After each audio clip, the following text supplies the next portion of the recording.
Hello students, अब थोड़ा समय हम बिताएंगे कंसंट्रेशन टर्म्स और उनके आपस के रिलेशन पर।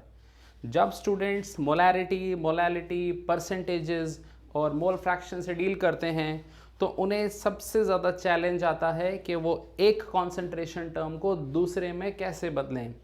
इसमें बुक्स के अंदर बहुत अच्छे फॉर्मूले और ट्रिक्स दिए गए हैं, but I believe from my teaching experience and from the experience of thousands of students जिनको मैंने परफॉर्म करते हुए देखा और सीखते हुए देखा और गलतियां करते हुए भी देखा, कि जब तक कंसंट्रेशन टर्म आपके आंखों के सामने पूरी विजुलाइज नहीं हो जाती, आप उसे ठीक से इस्तेमाल करना नहीं सीख जाते, आपको उसकी एक एक रग नहीं पता चल जाती, तब तक आप क्वेश्चन में पूरा विश्वास नहीं प्राप्त कर पाएंगे।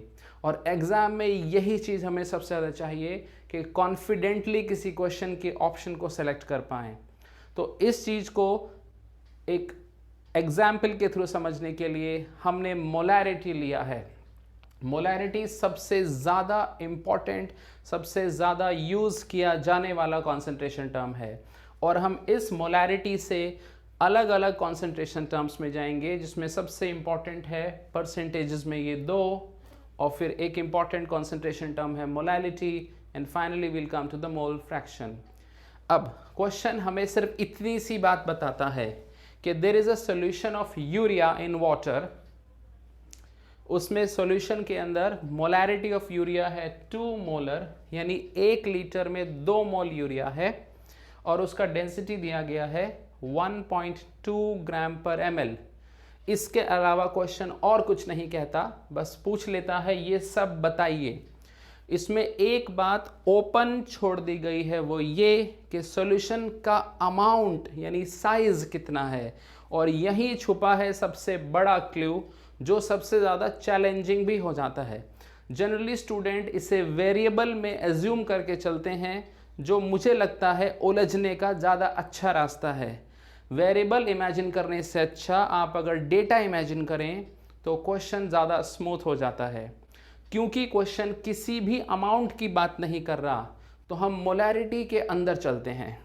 मोलैरिटी को हम जानते हैं मोल्स पर लीटर। तो इस पर लीटर को ध्यान से देखिए, 1 लीटर सॉल्यूशन अगर लिया जाए तो उसमें 2 मोल यूरिया होगा। तो सबसे अच्छी एडवाइस मोलैरिटी में ये है, यहाँ हमारा या कहो स्टूडेंट का इमेजिनेशन शुरू हो जाता है। 1 लीटर मानना अच्छी चॉइस है, ये हमें अपने को यकीन दिलाना होगा। 1 लीटर मानते ही चीज़ें खुल जाती हैं। यूरिया 2 मोल हो जाता है, जिसका मास 120 ग्राम, और 1 लीटर 1000 ml होता है, तो डेंसिटी के आधार पे आपको टोटल मास 1200 ग्राम इसका मिल जाता है। यानी हमारे हाथ में अब सारे डेटा हैं, यूरिया का मोल, यूरिया का मास, सॉल्यूशन का वॉल्यूम, सॉल्यूशन का मास, और अगर हम यूरिया और यूरिया और सॉल्यूशन के मास को डिफरेंट कर दें, माइनस कर दें, तो हम वाटर के मास तक भी पहुंच सकते हैं। अब हमसे जो चाहे जैसा कॉन्सेंट्रेशन टर्म पूछ ले। So let's come to percentage W by W। Percentage W by W होता है mass of solute in 100 gram solution.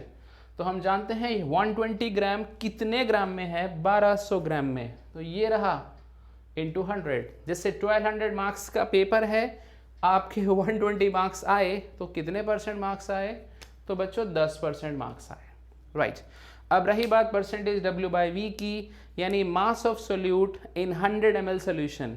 तो ये रहा मास ऑफ सोल्यूट, ये रहा वॉल्यूम ऑफ सोल्यूशन, और फिर से 100 से मल्टीप्लाई, तो that is 12% W by V।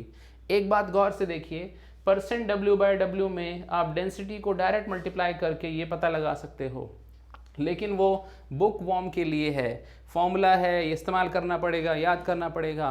Clear cut आंखों से दिख रहा है, इससे बेहतर कुछ भी नहीं हो सकता।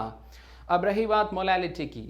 मोलैलिटी होती है 1 किलोग्राम वाटर यानी सॉल्वेंट में सोल्यूट के मोल। तो उसके लिए हमें इनका डिफरेंस लेना होगा, विच इज ओवर देयर।